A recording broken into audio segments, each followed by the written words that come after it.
Subscribe कीजिए government jobs academy channel को और बेल आइकन को दबाइए लेटेस्ट एजुकेशन वीडियोस सबसे पहले देखने के लिए।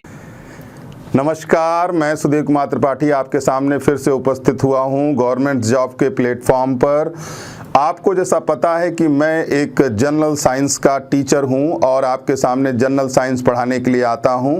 और आपको पूर्व में मैंने कई वीडियो यहां पर दी हैं और उस वीडियो के माध्यम से मैंने ये जानने की कोशिश की है कि विद्यार्थी उसको समझने का प्रयास कर रहा है या नहीं कर रहा है। तो कई विद्यार्थियों के मेरे पास मैसेज आए और उन्होंने कॉल भी किया और मुझे बताया कि सर, हमें काफ़ी लाभ प्राप्त हो रहा है आपके वीडियो के माध्यम से और भविष्य में चल करके हम अपने एनटीपीसी के एग्ज़ाम को साइंस को लेकर के निश्चिंत हो गए हैं। तो इसीलिए मुझे इस बात की बड़ी प्रसन्नता और आभार हुआ और मैं उन विद्यार्थियों का बहुत बहुत आभार और बहुत बहुत धन्यवाद कहना चाहता हूं जिन्होंने मुझे इस प्रकार से संबोधित किया कि सर, आपके वजह से हमारा जीव विज्ञान या हमारा जो बायोलॉजी है या जो केमिस्ट्री भविष्य में मैं पढ़ाने वाला हूं या जो फिजिक्स में पढ़ाने वाला हूं, उससे उन्हें काफ़ी मदद मिल रही है। पिछली वीडियो में मैंने आप लोगों को बताया था कि सेल किस तरीके से काम करती है, क्रोमोसोम्स क्या होते हैं, क्रोमोसोम किस तरीके से डिवाइड होते हैं और किस तरीके से अगली पीढ़ी में कैरेक्टर को लेकर के जाते हैं।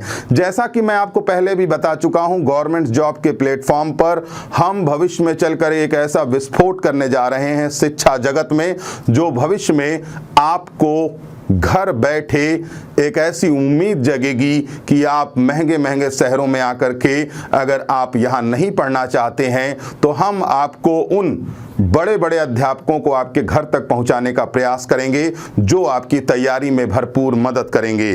तो आइए स्टार्ट करते हैं सेल चैप्टर का लास्ट पार्ट, जिसका नाम है सेल डिवीजन। देखिए, कई ऐसे विद्यार्थी होते हैं जो वीडियो देखते हैं और फिर उसके बाद उस टॉपिक को स्किप कर देते हैं। तो मैं आपको कुछ और बातें बताऊंगा। कभी भी किसी भी वीडियो को पूरा देखिए, क्योंकि सभी विषय में कोई ना कोई टॉपिक जरूर इंपॉर्टेंट होता है, महत्वपूर्ण होता है। अगर आप उस टॉपिक को स्किप करते हैं तो शायद अगला टॉपिक आपको समझ में नहीं आएगा। भविष्य में चल करके मैं प्रत्येक टॉपिक से यानी प्रत्येक सब्जेक्ट के टॉपिक से, जैसे मान लीजिए मैंने पाचन तंत्र पढ़ाया है, तो पाचन तंत्र में मैं आप लोगों को कम से कम 200 प्रश्न हल करूंगा यहीं आपके सामने लाइव आकर के, ताकि आप अपने भविष्य में उस टॉपिक से संबंधित सभी प्रश्नों को हल कर सकें और आप अपने परीक्षा में अच्छे से अच्छा परफॉर्मेंस कर सकें और आप सफल हो सकें। तो आइए शुरुआत करते हैं सेल का आखिरी भाग लेकर के, जिसका नाम है सेल डिवीजन। सेल डिवीजन समझाने से पहले मैं आपको कुछ बातें बताना चाहता हूं। देखिएगा, जिस समय हमने आपको बताया था कि सारे जीवों की शुरुआत एक कोशिका से हुई है। सभी जीव, चाहे वो मक्खी हो या मच्छर, कुत्ता हो या बिल्ली, हाथी हो या सूअर, कोई भी हो, सारे जीव एक कोशिका से जन्म लेते हैं। लेकिन कोई मच्छर बन गया, कोई मनुष्य बन गया। अब मैं आपको एक बात और बताता हूं। जिस समय हम अपनी मां के गर्भ में होते हैं, आप जरा सोचिए, 9 महीने में बच्चा लगभग मां के गर्भ में 1.5 फीट का हो जाता है। आप उसको 1.5 फीट मानिए, लेकिन जब वो बच्चा बाहर आता है तो उसकी लंबाई लगभग 15-16 साल तक बढ़ती है। तो आप जरा कल्पना करिए, 9 महीने में 1.5 फीट यानी 1 साल मान लीजिए, तो मान लीजिए 15 साल में उसको 22.5 फीट का होना चाहिए। लेकिन ऐसा नहीं होता। क्यों?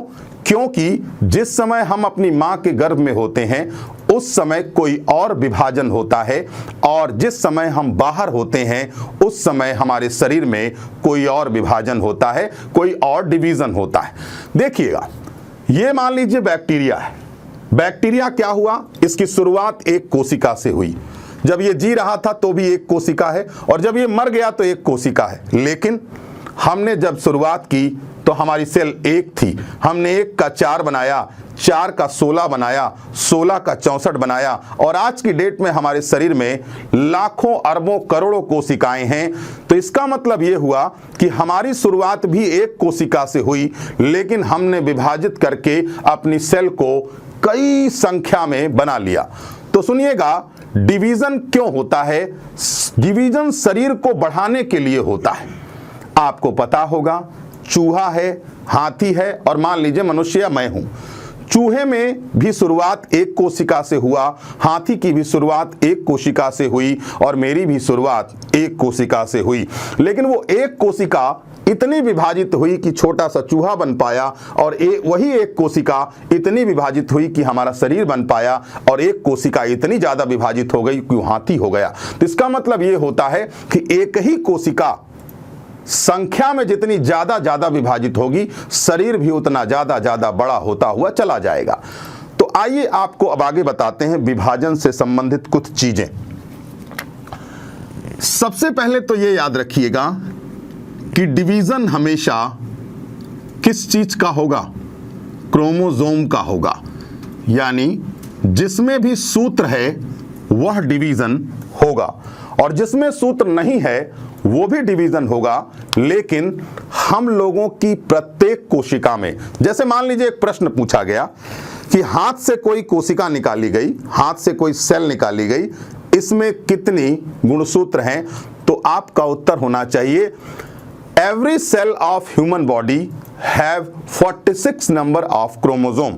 यानी मनुष्य के शरीर की प्रत्येक कोशिका में 46 गुणसूत्र पाए जाते हैं, सिर्फ 2 कोशिकाओं को छोड़कर। एक का नाम है स्पर्म, एक का नाम है ओव्यूल। यानी शुक्राणुओं में मात्र 23 गुणसूत्र होते हैं और अंडाणु में भी कितने? 23 गुणसूत्र होते हैं। और जब अंडाणु और शुक्राणु आपस में मिल जाते हैं तो 46 गुणसूत्र होते हैं और एक नई संतान को जन्म देते हैं। इसका मतलब मनुष्यों में जो कोशिका विभाजन होगा वह कोशिका विभाजन गुणसूत्रों का होगा, सूत्र का होगा। तो आइए इसी सूत्र को समझिएगा। थोड़ा सा जटिलताएं हैं लेकिन इन विषयों को आपके लिए समझना जरूरी है अगर आप छोटा एग्जाम देते हैं या बड़ा एग्जाम देते हैं, ताकि आपको भविष्य में कोई दिक्कत ना हो।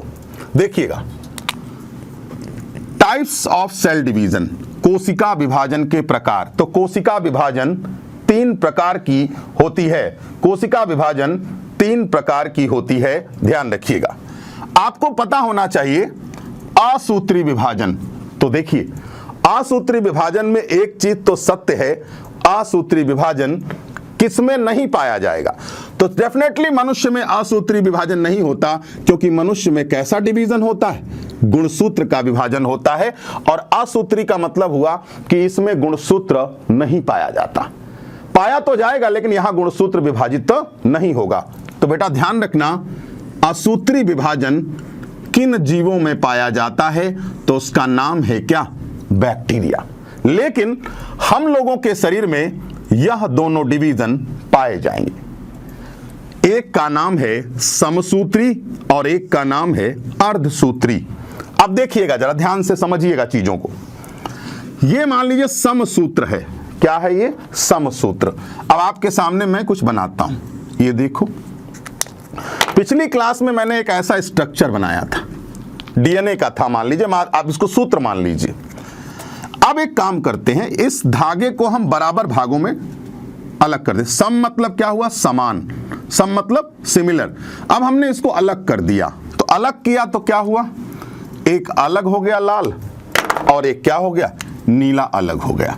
इसका मतलब यहां पर एक गुणसूत्र 2 भागों में विभाजित हो गया। यानी एक सेल की जगह पर कितनी कोशिका का निर्माण हुआ? 2। अब आइए आगे। अर्धसूत्री का मतलब क्या हुआ? इधर देखो, अर्धसूत्री का मतलब होता है 1 का आधा। तो सुनिएगा, ये देखो। अब ये बताओ यहां पर कितनी कोशिकाओं का जन्म हुआ? तो आपका उत्तर होगा सर यहां पर 4 कोशिकाओं का जन्म हुआ। तो अब हमारा एक सामान्य सा प्रश्न है आपसे, बताइएगा, जिस समय हम अपनी मां के गर्भ में होते हैं उस समय हमारे शरीर में किस टाइप का डिवीजन होता है? तो उसका नाम होगा क्या? अर्धसूत्री। लेकिन जिस समय हम बाहर आ जाते हैं उस समय हमारा शरीर में कौन सा डिवीजन होता है? माइटोसिस। इसीलिए 9 महीने में बच्चा 1.5 फीट का हो जाता है और जब हम बाहर आ जाते हैं तो हमारी बॉडी में डिवीजन का जो प्रोसेस है वो स्लो हो जाता है और हम 1 का 2 बनाते हैं, लेकिन जब हम मां के गर्भ में होते हैं तो उस समय हमारी बॉडी में जो डिवीजन होता है वह बहुत फास्ट होता है। अब देखिए ये वाला डिवीजन होगा कहां, तो इसका नाम है रिप्रोडक्टिव सेल, यानी यह डिवीजन कहां होगा, जनन कोशिका में पाया जाएगा। जनन कोशिका जब हम बाहर यानी जब मां के गर्भ में होते हैं तो जनन कोशिका होती है और हम इसको कहते हैं जाइगोट, युग्मक के नाम से भी जानते हैं, यानी हम इसको युग्मक भी कहते हैं। अब आइए आगे बढ़ते हैं। लेकिन जब हमारा शरीर होता है यानी बॉडी होती है तो बॉडी होती है कहां, हम इसको कहते हैं सोमैटिक सेल। और बालक सोमैटिक सेल का मतलब होता है कायिक कोशिका। काया मतलब क्या होता है, शरीर, पूरा शरीर, काया मतलब पूरा शरीर। तो कायिक कोशिका में कौन सा विभाजन होगा, तो माइटोसिस। और जिस समय हम अपनी मां के गर्भ में होते हैं कौन सा विभाजन होगा, तो मियोसिस डिवीजन होगा। तो अब आपको यह समझना होगा कि मियोसिस डिवीजन में कितनी कोशिकाएं बनती हैं, 4, और माइटोसिस डिवीजन में कितनी सेल बनती है, तो 2। तो कौन सा डिवीजन कहां हो रहा है यह जरूर स्क्रीनशॉट ले लीजिएगा, वरना आपको जब दोबारा वीडियो देखेंगे तो शायद समझ में ना आए। तो विभाजन कितने प्रकार का होता है, 3, लेकिन हमारे शरीर में सिर्फ कितने होते हैं, 2। तो पहला विभाजन हमारे शरीर में कौन सा होगा, माइटोसिस, लेकिन दूसरा विभाजन कौन सा हुआ, मियोसिस। लेकिन जब हम अपनी मां के गर्भ में होते हैं तो हमारी बॉडी में मियोसिस होगा और जब हम बाहर निकल आते हैं तो हमारी बॉडी में माइटोसिस डिवीजन होता है। तो सुनिए, ऐसा तो है नहीं कि बस सेल आई और डिवाइड हो गई, नहीं। जैसे हम पैदा होते हैं, पैदा होने के बाद हम छोटे बच्चे होते हैं, फिर हम थोड़ा और बड़े हो जाते हैं, फिर हम थोड़ा सा और बड़े हो जाते हैं और फिर हमारी ग्रोथ रुक जाती है।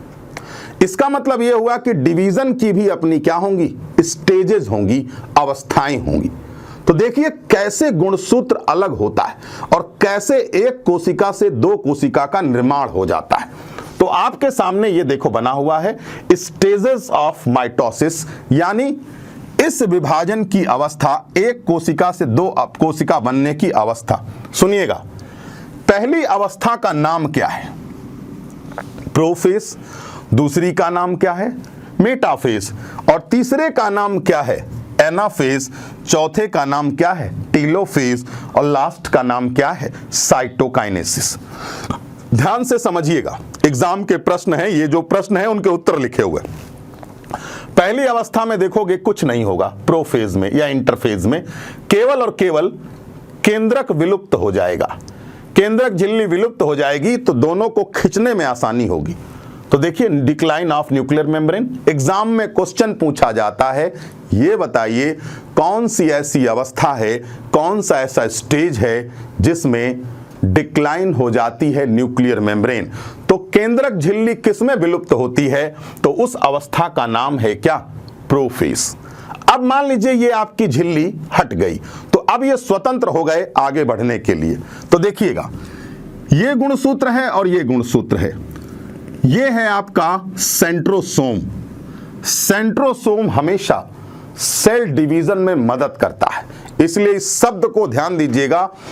Centrosome helps in division of cell, यानी एक सेल को 2 सेल बनाने में किस कोशिका के अंग का सबसे बड़ा योगदान होता है, तो उसका नाम है क्या, सेंट्रोसोम। सेंट्रोसोम क्या करता है, अब जो गुणसूत्र के थ्रेड होते हैं उनको खींचने का काम करता है, ताकि इस गुणसूत्र का इसमें कैरेक्टर चला जाए और इस गुणसूत्र का इसमें कैरेक्टर चला जाए। तो आपकी परीक्षा में एक प्रश्न पूछा गया कि कोशिका प्लेट का निर्माण किस स्टेज में होता है और ध्रुवों का निर्माण किस स्टेज में होता है।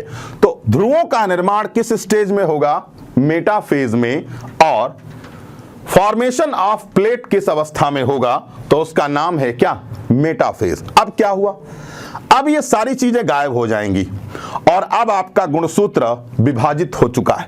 तो जब गुणसूत्र विभाजित हो गया, डिवीजन ऑफ क्रोमोसोम, तो उस अवस्था का नाम क्या है, जिस अवस्था में गुणसूत्र विभाजित हुए उसका नाम है एनाफेज। अब क्या हुआ, अब क्या होगा, फिर से ये न्यूक्लियर मेम्ब्रेन जो गायब हो गई थी वह टीलोफेज में आ जाएगी और अंत में 2 कोशिकाएं में यह विभाजित हो जाएंगी।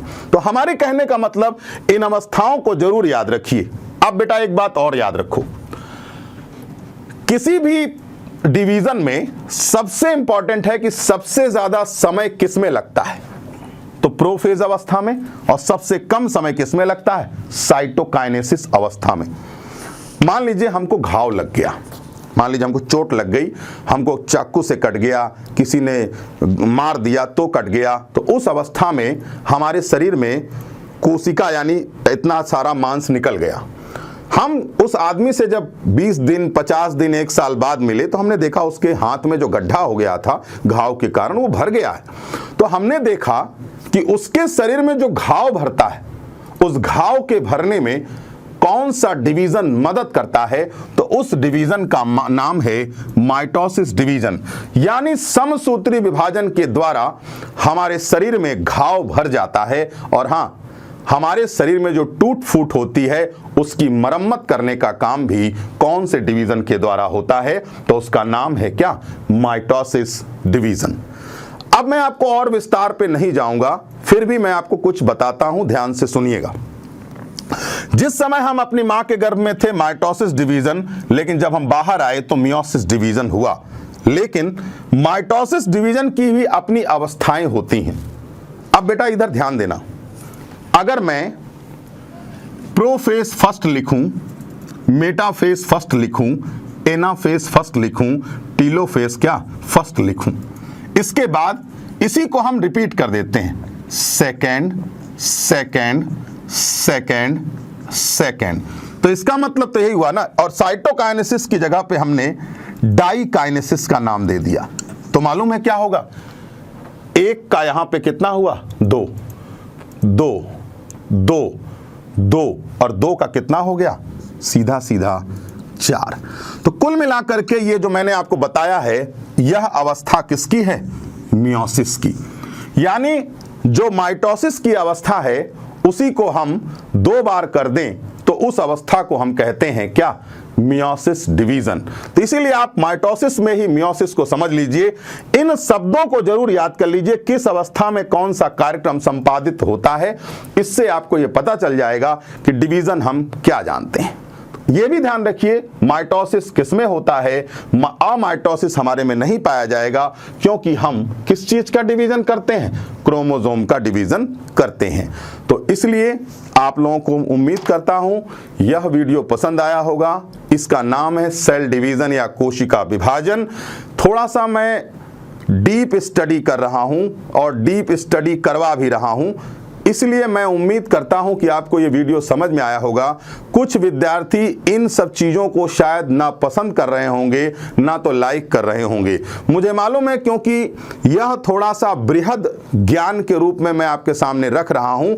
लेकिन विद्यार्थियों में आपको भरोसा दिलाना चाहता हूं, मैं इसलिए इन सब चीज़ों को बता रहा हूं ताकि आपकी परीक्षा में एक भी प्रश्न ना छूटे और आप जीव विज्ञान को लेकर के बिल्कुल ही उत्साहित रहें, ताकि आप भविष्य में चल करके अपने किसी भी एग्जाम को क्रैक कर सकें और आप सफल हो सकें और भविष्य में आप हमसे मिलें तो हमारा भी हृदय बिल्कुल उद्वेलित हो सके आपके सफलता को देख करके। तो उम्मीद रखिए, जुड़े रहिए, आपका भविष्य हम बनाते रहेंगे और आपके भविष्य को बनाने में हम मदद करते रहेंगे। नमस्कार, धन्यवाद।